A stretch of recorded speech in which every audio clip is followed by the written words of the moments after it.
The deep black of space was streaked with the brilliant fires of war, planets and moons serving as distant, indifferent spectators to the chaos. General Vrax, commander of the Zalari Fleet's 7th Armada, piloted his damaged cruiser with grim determination, his mandibles clenched in pain and his skin slick with a mix of blood and coolant leaking from the ship's ruptured systems. The battle against the Confederation had taken a disastrous turn. Vrax's ship, the Razorwing, had sustained critical damage during a fierce skirmish designed to break the Confederation's blockade around their resource-rich moon. With his propulsion systems failing and weapon arrays offline, Vrax had made the desperate decision to flee through hyperspace, aiming for any nearby system that his failing nav computer could calculate. Terra, a small blue planet on the outskirts of Confederation territory, appeared on his screen, flagged as a neutral, underdeveloped world. It was a faint hope, a gamble driven by the need to escape rather than any strategic value. As the hyperspace window opened, the ship lurched violently, metal groaning under the stress of spatial distortion, and the general's vision blurred, his consciousness ebbing away. When he came to, the world spinning around him was not the sterile environment of a ship or a military hospital, but the vibrant, chaotic green of an alien forest. The Razorwing had crash-landed, the cockpit a crumpled mess of technology and nature fused by violence. Trees, some snapped in half by the force of the impact, lay around him, and the air was filled with the unfamiliar scents and sounds of Terran wildlife. Vrax tried to move, a groan escaping his lips as pain lanced through his torso where a piece of shrapnel had embedded itself. His vision was cloudy, his thoughts scattered. He reached for the emergency medical kit, only to find it beyond his grasp, pinned under a twisted panel. Outside, the crash had not gone unnoticed. A small group of humans, led by Dr. Nora Hammond, had been hiking in the area when they witnessed the fiery descent of the Razorwing. Armed with curiosity and a cautious courage, they approached the wreckage, their steps quiet in the underbrush. Dr. Hammond, spotting the wounded alien through the shattered cockpit, signaled her group to be silent. She approached the ship alone, her heart racing as she considered the extraordinary first contact scenario unfolding before her. As she reached the injured Vrax, their eyes met, his filled with confusion and wariness, hers with a compassionate determination. "Can you understand me?" she asked gently, knowing the likelihood of communication was slim, but compelled to try. Vrax's response was a low growl of confusion and pain, his instincts screaming at him to be wary, but his body too damaged to pose any real threat. Nora, with a steadying breath, motioned to her group for help. Together, they carefully extricated the alien commander from the wreckage and began the journey back to their makeshift field hospital, unsure of what the future held but certain they could not leave him to die. As the trees parted to reveal the stars above, Vrax's mind reeled at the impossibility of his situation. Stranded on an alien world, his life in the hands of a species he knew nothing about. Yet, as the pain ebbed away with each step towards help, a reluctant hope began to stir within him, mingling with the fear of the unknown. Dr. Nora Hammond's makeshift clinic was a collection of tents and portable equipment nestled in a clearing surrounded by towering pines. The clinic was typically used for research and occasional first aid for hikers, but today it had become a field hospital for an alien general. As her team carried Vrax on a stretcher through the camp, they drew curious stares from other researchers who had gathered, drawn by the commotion. Inside the largest tent, Nora directed her team to place Vrax gently on a reinforced table, hastily cleared of her botanical studies. She donned her medical gloves with practiced ease, her mind racing through her extensive training, none of which had covered extraterrestrial anatomy. However, the general structure of Vrax's body suggested a bilateral symmetry similar to humans, which provided a starting point for her emergency interventions. Vrax, despite his groggy state, remained acutely aware of his surroundings. The tent was filled with strange devices and unfamiliar faces, none of whom wore the uniforms of his crew. The pain from his wounds was a constant reminder of his vulnerability, making him all the more anxious about the intentions of these human beings. Nora approached him slowly, her voice calm and soothing. "I'm Dr. Hammond. We're going to help you. You're very injured, but you're safe here," she explained, doubting he understood but hoping her tone conveyed her intent. Using a scanner, she cautiously assessed his injuries. The device was designed for human biology, but it gave her enough information to identify the most life-threatening injuries. A piece of shrapnel had pierced his lower abdomen, and there were multiple fractures along what she assumed were his ribs. Nora looked over to one of her colleagues, a young field medic named Javier, who stood ready with a variety of tools. "We need to stabilize him first. Let's start with removing that shrapnel and managing the bleeding," she instructed, pointing to the foreign object protruding from Vrax's side. As they worked, Vrax felt a mixture of fear and awe. The humans' medical technology was primitive compared to Zalari standards, yet their methods were effective. Nora and her team moved with a confidence that belied their lack of experience with alien physiology, their actions both gentle and decisive.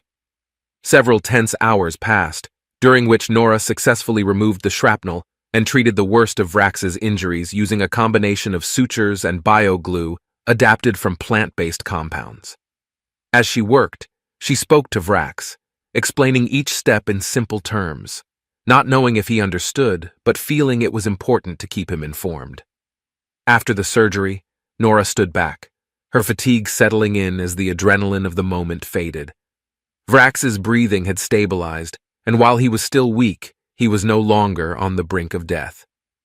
She allowed herself a small smile, proud of her team's work under such extraordinary circumstances. "We'll keep you here for observation," she told him, her voice gentle. "We want to make sure you recover fully." Vrax's eyes fixed on Nora, and a low rumble emanated from his throat. It took a moment for her to realize that he was attempting to speak.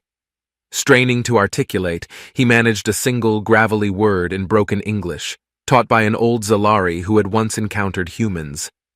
"Thank you." Nora nodded, her smile widening.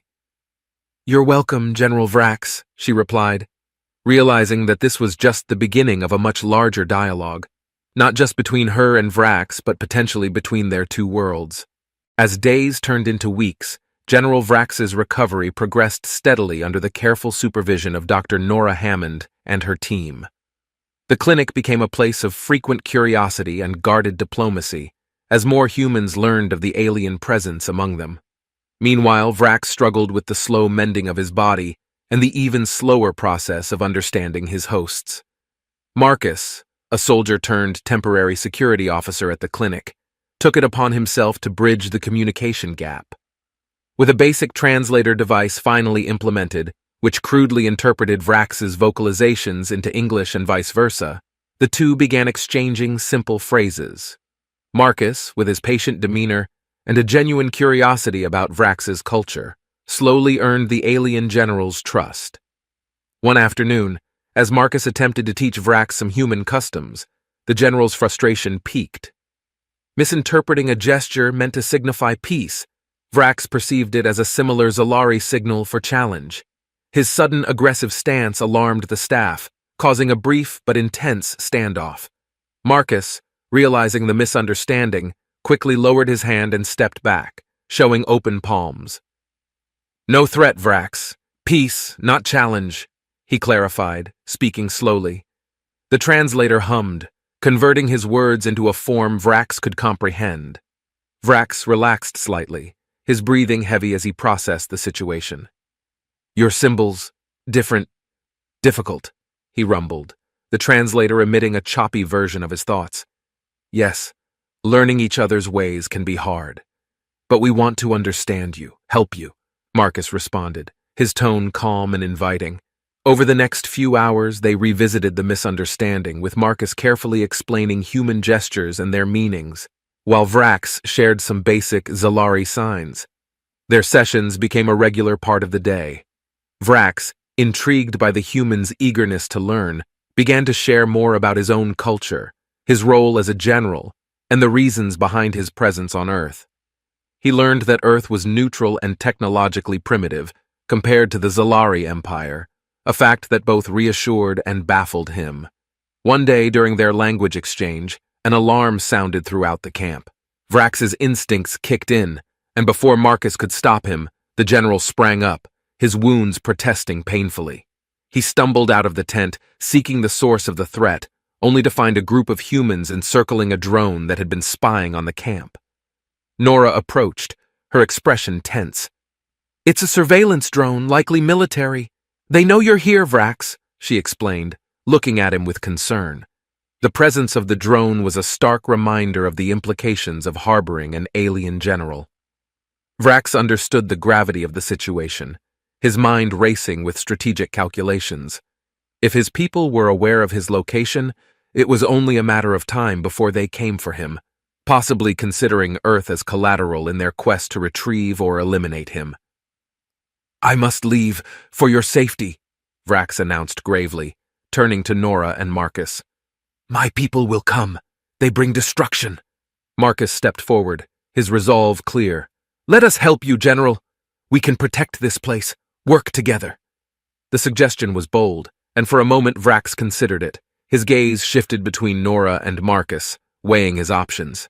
His time among humans had shown him their capacity for kindness and bravery, traits he admired.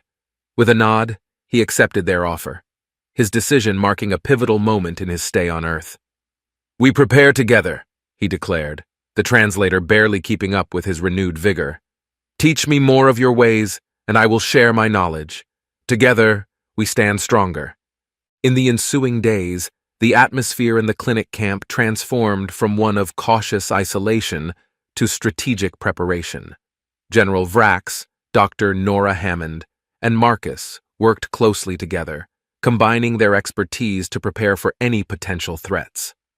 Vrax, now somewhat fluent in English thanks to the translation device and his sessions with Marcus, provided detailed information about Zalari tactics and technology. Nora facilitated a series of meetings with other human scientists and military advisors who had been discreetly brought in to consult on the situation. These meetings were held under the strictest security to prevent any leaks that could provoke a premature confrontation with Zalari forces. Vrax found these exchanges fascinating, witnessing a collective human effort that was both innovative and resourceful. During one intense session in the main tent, Vrax laid out the standard operational procedures of a Zalari scout ship, the most likely first wave that would be sent after him. He explained the ship's vulnerabilities and the best strategies to counter its advanced weaponry. Marcus, meanwhile, coordinated with military personnel to adapt human technology to these strategies, devising makeshift but effective defensive systems. As they worked, a bond formed not just between individuals, but between two vastly different cultures. The humans were struck by Vrax's honor and his willingness to defend a planet that was not his own, while Vrax was continuously surprised by the humans' quick adaptability and fierce determination to protect their home. One afternoon, as they tested a new communications jammer intended to disrupt Zalari signals, an alert came through the camp's perimeter sensors. A small reconnaissance drone, not of Earth origin, had breached their airspace. It was a scout from Vrax's fleet, sent to confirm his presence. Without hesitation, Vrax took command, directing the humans on how to capture the drone without damaging it. Using the jammer, they successfully disabled the drone and retrieved it for analysis.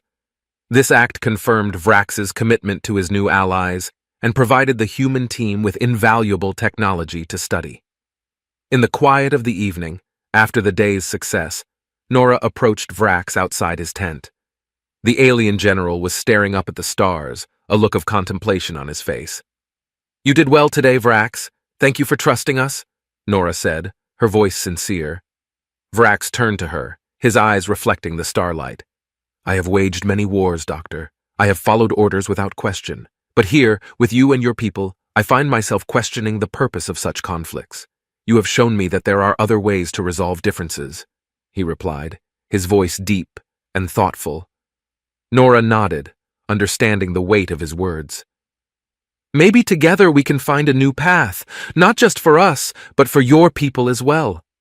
Vrax looked back at the stars, then at the small blue planet that now felt like more than just a refuge. "Perhaps this is why fate brought me here," he mused aloud. The next day, news arrived that a Zalari fleet was indeed on its course to Earth, faster than anticipated. The time for preparation had ended, and the time for action had begun. Vrax, Nora, and Marcus reviewed their plans, ready to defend a planet that had unexpectedly become a battleground for a much larger conflict. As they set their plans in motion, the trio realized that the upcoming battle would test not only their strategies and defenses, but also the strength of the bond they had forged under such unusual and pressing circumstances. They were no longer just cohabitants of a small camp in the wilderness, but comrades in a fight for a shared future. The early morning air was tense as Vrax, Nora, and Marcus convened with the assembled team of military strategists and technical experts at the clinic camp. The Zalari fleet was approaching Earth's orbit, and time was of the essence. The makeshift alliance had prepared as much as they could, and now, as the sun rose, it was time to implement their defensive strategy. Vrax stood before the group, a holographic display of the approaching fleet glowing in the dim light of dawn. "The Zalari fleet is armed with high-capacity energy weapons and advanced shielding," he explained, his voice firm. "However, their arrogance may be their downfall. They will not expect a significant resistance from a technologically inferior planet." Nora, coordinating the medical and logistical support, added, "We have set up emergency medical stations and evacuation routes. All non-essential personnel have been moved to safety." Her voice was steady, despite the palpable tension in the air. Marcus, who had taken on the role of liaison between the human forces and Vrax, chimed in with tactical details. "We've rigged the northern valley with electromagnetic pulses derived from the captured drone. Once activated, they should disrupt the Zalari ship's navigational systems, giving us a window to strike." The strategy was to lure the initial scout ships into a trap within Earth's atmosphere, where their superior technology would be less effective. Human forces, using guerrilla tactics and the element of surprise, would engage the Zalari at close range, where their heavy weapons would be less maneuverable. As the first Zalari ships entered the atmosphere, the sky lit up with the glow of re-entry. Vrax's presence at the command center was both an inspiration and a stark reminder of what was at stake. He watched, his expression unreadable, as the ships descended, following the predicted path into the trap. Marcus gave the signal, and the EMP devices were activated. The sky thundered as several Zalari ships, caught off guard, lost control and veered off course. Human fighter jets, retrofitted with Zalari energy weapons from the captured drone, swooped in. The battle was fierce, with both sides taking losses, but the human forces, motivated by the chance to defend their home and inspired by Vrax's bravery, fought with relentless determination. Amidst the chaos, Vrax stayed in constant communication with the ground forces, offering tactical advice and encouragement. When a Zalari ship managed to break through the EMP zone, targeting the command center, Vrax's strategic mind was put to the test. He quickly organized a counterstrike, using a small team of drones to intercept the ship. The interception was successful, but the victory was short-lived. More Zalari ships were closing in, their commanders now aware of the trap and adapting their strategies accordingly. The battle escalated, spreading across the skies and into the nearby mountains. Throughout the long day, the human and Zalari forces clashed in a series of brutal engagements. As night fell, the tide seemed to turn in favor of Earth's defenders, thanks to the guerrilla tactics and the unexpected resilience and resourcefulness of the human fighters. As the final Zalari ship was disabled, a cheer went up among the human forces, echoing through the command center. Nora and Marcus joined Vrax, looking out over the battlefield, where the wreckage of Zalari and human machines smoldered in the moonlight. "We did it, Vrax. We actually did it," Marcus said, clapping the alien general on the shoulder. Vrax nodded, his gaze somber as he surveyed the damage. "Yes, you defended your home. But this is only the beginning. The Zalari will not give up so easily." Nora looked between them, her resolve hardening. "Then we'll be ready. Whatever it takes, we'll defend Earth. And maybe, just maybe, we can convince your people that there's a better way than war." The trio stood together in silent agreement, aware that the battle won tonight was but the first of many. Yet, in this victory, a new hope was born. A hope for peace and a future where humans and Zalari could coexist. As they prepared for the challenges ahead, they knew they faced them together, united by a bond forged in battle and strengthened by shared ideals. In the aftermath of the successful defense against the initial Zalari assault, the alliance between General Vrax, the humans at the clinic, and the broader Earth Defense Forces solidified. Each day brought deeper integration of tactics and technology, with Vrax continuing to share crucial insights into Zalari warfare, which in turn enhanced the human response capabilities. Marcus, now recognized as a key figure in the coordination efforts, worked tirelessly alongside Vrax. Their relationship had evolved into a mutual respect that surpassed any initial mistrust, turning them into both comrades and strategists.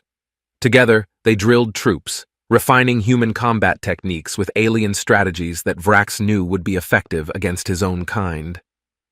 During one such training session, an urgent alert interrupted the relative calm that had settled over the camp. Reconnaissance had spotted a small squadron of Zalari ships attempting to infiltrate Earth's atmosphere from a less defended quadrant. Marcus and Vrax immediately mobilized a response team, their roles clear and actions swift. As they approached the engagement zone, Marcus piloted one of the newly outfitted jets, a hybrid of Earth and Zalari technology. Vrax, though not a pilot, provided real-time tactical advice from the ground via comlink.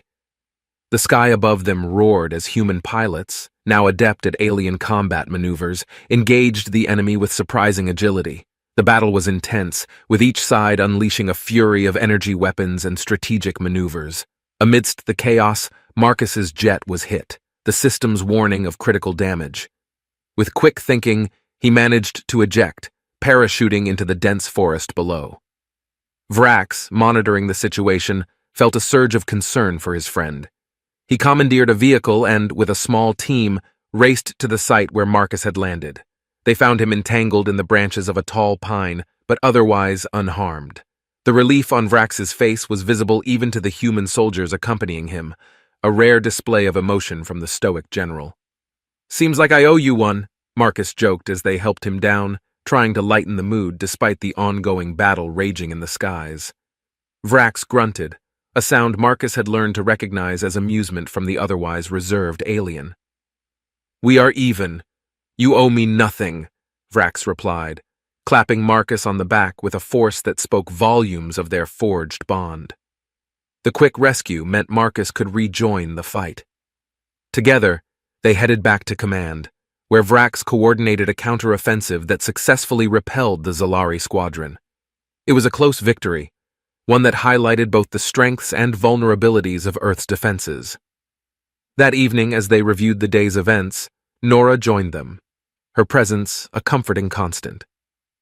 "You two make quite the team," she observed, her tone warm but her eyes serious as she regarded the digital map displaying their defensive perimeters. "We learn from each other," Marcus responded, glancing at Vrax with a respectful nod. "Every battle, every strategy session, it strengthens our resolve and our unity." Vrax nodded in agreement, his gaze lingering on the map. "True unity," he mused, "is formed in the crucible of conflict. We Zalari say that the bond formed in battle is unbreakable. Today, I believe it." As they prepared for the inevitable next wave of Zalari attacks, the bonds formed among the camp, between human and alien, soldier and scientist, grew only stronger. Their shared experiences, the trials of war, and the victories they celebrated together wove a fabric of camaraderie that no single battle could tear apart.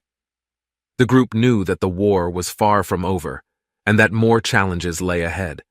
But with each passing day, they not only fortified their defenses but also solidified the trust and friendship that had become their greatest weapon against the looming threats. They were ready to face whatever came next, together, as allies bound by battle and a shared commitment to protect Earth. With their bonds strengthened and their tactics increasingly refined, General Vrax, Marcus, and the rest of the Earth defense team prepared for a bold initiative that would take the fight directly to the Zalari. Based on intelligence gathered from the previous skirmishes, they planned a daring mission to infiltrate a Zalari scout ship that had entered a geosynchronous orbit above Earth. The goal was to capture the ship, gain valuable intelligence, and potentially turn the tide of the ongoing conflict. Vrax meticulously outlined the plan in the command tent, with Nora and Marcus at his side. The scout ship is lightly manned but heavily automated, he explained, pointing at the holographic display showing the ship's layout. If we can disable the automation core, we can take control of the ship with minimal resistance. Marcus, who had become proficient in piloting the hybrid jets, was selected to lead the aerial insertion. A small team of Earth's best soldiers, trained in both human and Zalari combat techniques, would accompany him. Vrax, still not fully accustomed to Earth's gravity and atmosphere, would coordinate the mission from the ground. The night of the operation was tense with anticipation. As Marcus and his team suited up, Nora administered last-minute medical checks. "Be careful," she urged, her voice thick with concern as she handed Marcus an enhanced medkit. "We need all of you back here." Under the cover of darkness, the team launched from a secluded airbase, ascending rapidly to rendezvous with the orbiting Zalari ship. The Earth below was a patchwork of light and shadow, a silent witness to the unfolding drama above. The approach was tense, with Marcus piloting the jet close to the Zalari ship, evading its sensor sweeps. Once in position, the team used specialized grappling equipment to latch onto the ship's hull and made their way to a maintenance hatch that Vrax had identified as a vulnerable entry point. Inside, the ship was a labyrinth of corridors and chambers, all bathed in the cold, blue light characteristic of Zalari technology. Marcus led his team through the ship with precision, guided by Vrax's instructions piped through their comms. They encountered minimal resistance, neutralizing the few Zalari crew members quickly and quietly. Reaching the automation core, the team set about planting explosive charges that would disable the ship's systems. As they worked, Marcus kept a wary eye on the time, aware that every second increased the risk of discovery. Just as they completed the placement of the charges, an alarm blared through the ship. "They know we're here," Marcus said into his comm, his voice calm despite the surge of adrenaline. "Charges set, moving to exfil point." The team hastened back to their entry point, the ship now alive with the sound of alarms and the clatter of approaching Zalari reinforcements. They repelled a skirmish with a squad of Zalari soldiers, their training allowing them to hold their own despite being outnumbered. As they reached the hatch, Marcus looked back to see more Zalari converging on their position. "Go, I'll cover the retreat," he shouted over the din, firing his weapon to hold back the advancing enemy. Reluctantly, the team climbed out of the ship, returning to the safety of their jet, while Marcus continued to lay down covering fire. Just as he prepared to make his own escape, an explosion rocked the ship. His team had remotely detonated the charges, successfully disabling the automation core. The explosion provided the distraction Marcus needed. He sprinted to the hatch, leaping out just as the ship began to drift out of control. His team, waiting in the jet, quickly maneuvered to catch him as he floated in space, pulling him aboard amidst cheers and relief. As they returned to Earth, the dawn was breaking, casting a new light on their bold mission. They had not only succeeded in capturing valuable Zalari intelligence, but had also demonstrated the effectiveness of their united front. Back at the command center, Vrax greeted them with a rare smile, clapping Marcus on the shoulder. "Today you have not just struck a blow against our enemies," Vrax said, his voice resonant with pride. "You have proven that courage and unity can defy the odds. This ship and the secrets it holds will pave the way for our victory." The team's success marked a turning point in the conflict, igniting a new hope among the Earth's defenders that peace might finally be within reach. Following the successful mission to infiltrate and disable the Zalari scout ship, morale among the Earth Defense Forces was at an all-time high. The captured technology and intelligence data proved to be a treasure trove of information, offering insights into Zalari tactics, communication protocols, and even potential weaknesses in their fleet configurations. General Vrax, using this new information, devised a plan that could potentially end the conflict.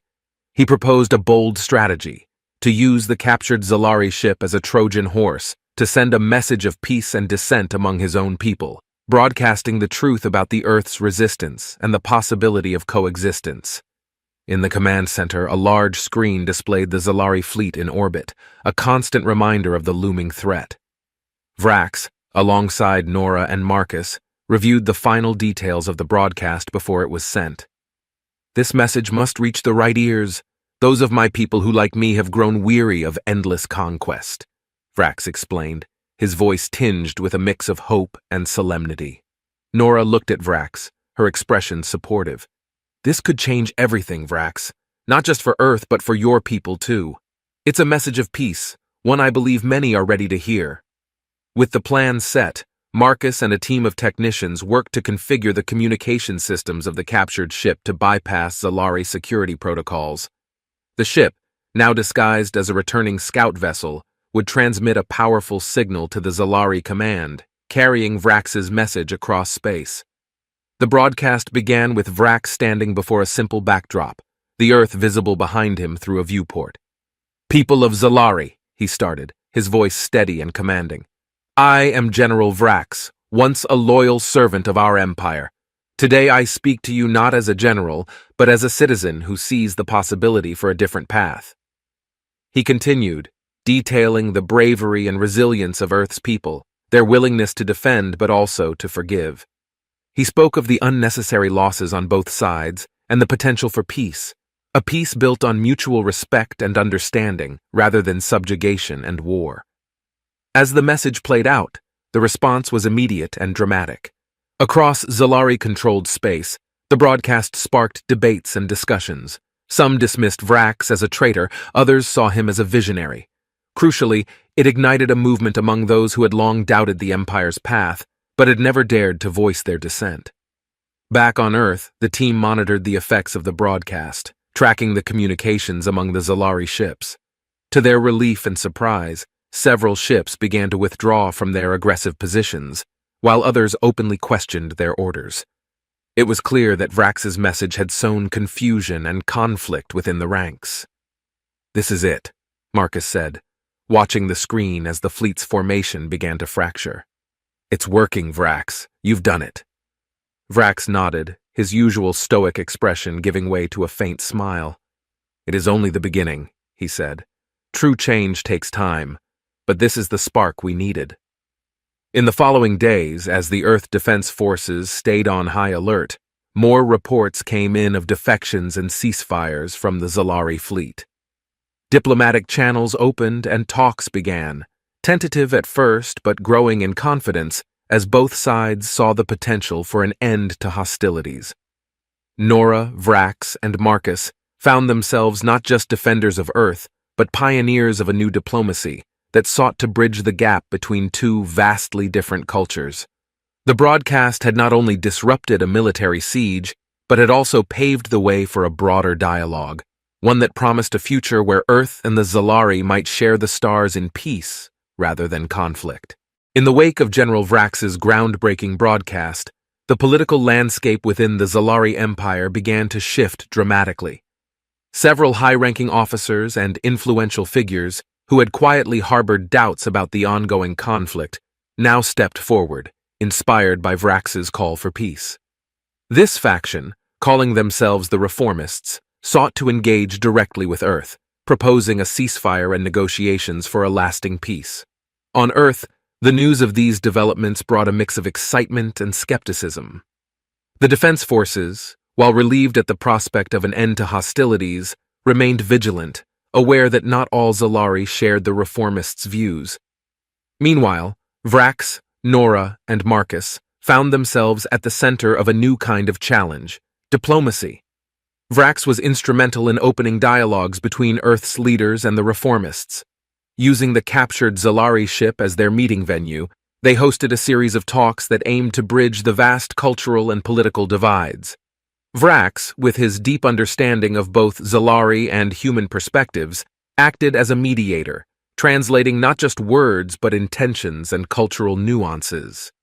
During one significant meeting, a Zalari delegate named Commander Salon expressed her support for peace but voiced concerns about Earth's defensive actions.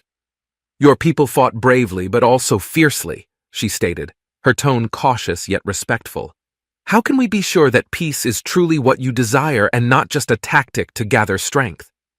Marcus, who had developed a keen sense for intercultural communication, replied, "Our defense was a response to an attack, not a desire for war.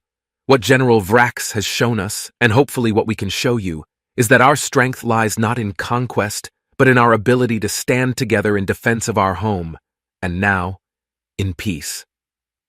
The dialogue was tense but constructive, with Nora providing insights into the humanitarian aspects, emphasizing the shared values and common grounds, such as the desire for stability and prosperity. Both our peoples value courage and honor, she added. Let us now have the courage to honor our fallen by building a future without war. As the talks progressed, Earth's defenses remained on high alert, but the focus shifted from preparing for battle to securing peace. The reformists' influence grew stronger, and with each successful negotiation, the possibility of a lasting truce became more tangible. Unexpectedly, the peace talks were bolstered by another faction within the Zalari Empire. A group of scientists and philosophers, long marginalized for their criticisms of the Empire's expansionist policies, came forward to support Vrax's vision. They provided crucial support, arguing not from a military standpoint but from ethical and sustainable perspectives, which resonated with many younger members of the Zalari political spectrum. The combination of military reformists and intellectual advocates for peace created a powerful coalition that began to reshape Zalari policies. Proposals for demilitarization, shared technology programs, and cultural exchanges were put forward, ideas that just months before would have been dismissed as fanciful. Back on Earth, these developments were followed closely, with broadcasts and updates regularly shared with the global population. Humanity's collective hope for peace grew, fueled by the real, tangible progress being made above them in space.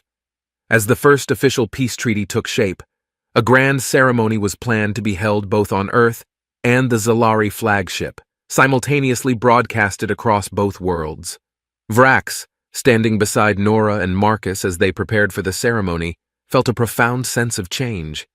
"We are on the verge of something remarkable," he said, looking out at the stars. "Not just for our two peoples, but for all beings who might one day look up and choose peace over war." The anticipation of the peace treaty signing brought a solemn but hopeful atmosphere to the Earth Defense Forces and all of humanity. The prospect of turning their former adversaries into allies and building a joint future was a testament to the unpredictable but transformative power of understanding and respect. This new alliance promised not just to end a war, but to begin a new era of interstellar cooperation. Despite the strong strides towards peace, not all were willing to lay down their arms. A faction within the Zalari ranks, loyalists to the old regime and opposed to the reformists' push for peace, mobilized for a final desperate strike against Earth. Their goal was to derail the peace process and reassert the dominance of the traditional militaristic leadership. As the Zalari flagship approached Earth to sign the peace treaty, the Loyalist fleet launched their surprise attack, aiming to seize control of the flagship and eliminate the reformist leaders. On Earth, the sudden escalation caught the defense forces off guard, but thanks to the intelligence provided by the reformists, they were not entirely unprepared. Marcus, leading the aerial defense, scrambled fighter jets equipped with hybrid technology derived from the previous Zalari encounters. The sky once again became a battlefield, with the future of both species hanging in the balance. Vrax, aboard the Zalari flagship as an advisor and mediator, found himself in a precarious position. With the Loyalist forces boarding the ship, he donned his old general's armor and prepared to defend the peace he had helped to foster. "To the bridge," he commanded a mixed group of reformist soldiers and human volunteers who had accompanied him. "We must protect the leaders and the treaty at all costs." As the battle raged in space, Nora coordinated the medical and evacuation efforts from the ground. The Earth defense installations, fortified by Zalari technology and human ingenuity, held strong against the Loyalist onslaught, but the real danger was aboard the flagship, where the treaty was to be signed. The corridors of the Zalari flagship turned into war zones, with Vrax leading the defense. His experience and strategic acumen were crucial as he orchestrated a series of countermeasures to slow the Loyalist advance. Each corridor and junction became a tactical point that Vrax used to his advantage, showcasing his transformation from a Zalari general into a defender of peace. Meanwhile, in the skies above Earth, Marcus piloted his jet through a maelstrom of fire and debris. Communicating with Vrax via their tactical link, he directed Earth's defenses to focus on intercepting any reinforcements trying to join the Loyalist fleet. "We hold them here," he broadcast over the comm, his voice a beacon of resolve for his squadron. Back on the flagship, the battle reached a critical juncture as the Loyalist forces breached the central command room. Vrax and his team were waiting, having set a trap with the help of the ship's advanced security systems. As the Loyalists entered, they found themselves caught in a disabling energy net, effectively capturing them without significant bloodshed. With the Loyalist leaders subdued and their forces in disarray, the reformist Zalari and human forces quickly regained control of the situation. The flagship, secured once more, resumed its position above Earth, a symbol of the enduring commitment to peace. The decisive battle not only thwarted the Loyalist coup, but also demonstrated the unshakable resolve of the reformists and their Earth allies. The peace treaty was signed as planned, broadcasted live across both worlds, sealing the commitment to a shared future. Vrax, standing beside the Zalari and human leaders, felt a surge of pride and hope. "This treaty is not just a document," he proclaimed during the signing ceremony, "but a promise of a better future for all our children, built on the foundations of understanding, respect, and shared courage." As celebrations erupted both on Earth and across the Zalari territories, Vrax, Nora, and Marcus looked on. They had been through trials of fire and war, but their unlikely friendship and combined efforts had helped forge a path to peace. The legacy of their bravery and diplomacy would be remembered as the cornerstone of a new era for both their peoples. In the peaceful aftermath of the decisive battle and the signing of the treaty, Earth and the Zalari Empire entered a new era of cooperation. The cessation of hostilities allowed for a deepening of cultural exchanges, joint scientific endeavors, and the beginning of interstellar trade agreements. The scars of war were still visible, both on the landscapes and in the hearts of those who had fought, but a hopeful optimism began to pervade among the populations of both worlds. General Vrax, now widely regarded as a hero and a visionary peacemaker, took on a new role as an ambassador for interstellar relations. His deep understanding of both Zalari and human cultures made him an invaluable asset in navigating the complexities of this new diplomatic landscape. Nora, having witnessed firsthand the toll that the conflict had taken on individuals from both sides, spearheaded an initiative to create a comprehensive interstellar medical exchange program. This program aimed not only to share medical knowledge and technology, but also to ensure that the physical and psychological wounds of the conflict could be healed more effectively. Marcus, whose leadership and bravery had been crucial in the defense of Earth, was promoted to head a new department focused on defense and military training. His experience with hybrid technology and tactics was crucial in developing a curriculum that combined the best of human and Zalari military strategies. This program not only prepared both species for potential future threats, but also fostered mutual understanding and respect among the military ranks. On a bright, clear day, several months after the treaty signing, Vrax stood beside Nora and Marcus at the inauguration of the Interstellar Peace Park, a sprawling green space that included memorials, educational centers, and recreational areas. This park was built on Earth near the site of the first major battle, serving as a symbol of the journey from conflict to reconciliation. As we stand here today, we remember those who have fallen, we honor those who have fought, and we celebrate the peace we have achieved, Vrax addressed the gathered crowd, his voice resonant and steady. This park is not just a reminder of the past, but a beacon for our future. Nora took the podium next, her speech focusing on the human and Zalari families that had been affected by the war. Today, we share not only our knowledge and resources, but our stories and our lives. This park will serve as a place of learning, where future generations can come to understand the importance of peace and the strength it takes to maintain it.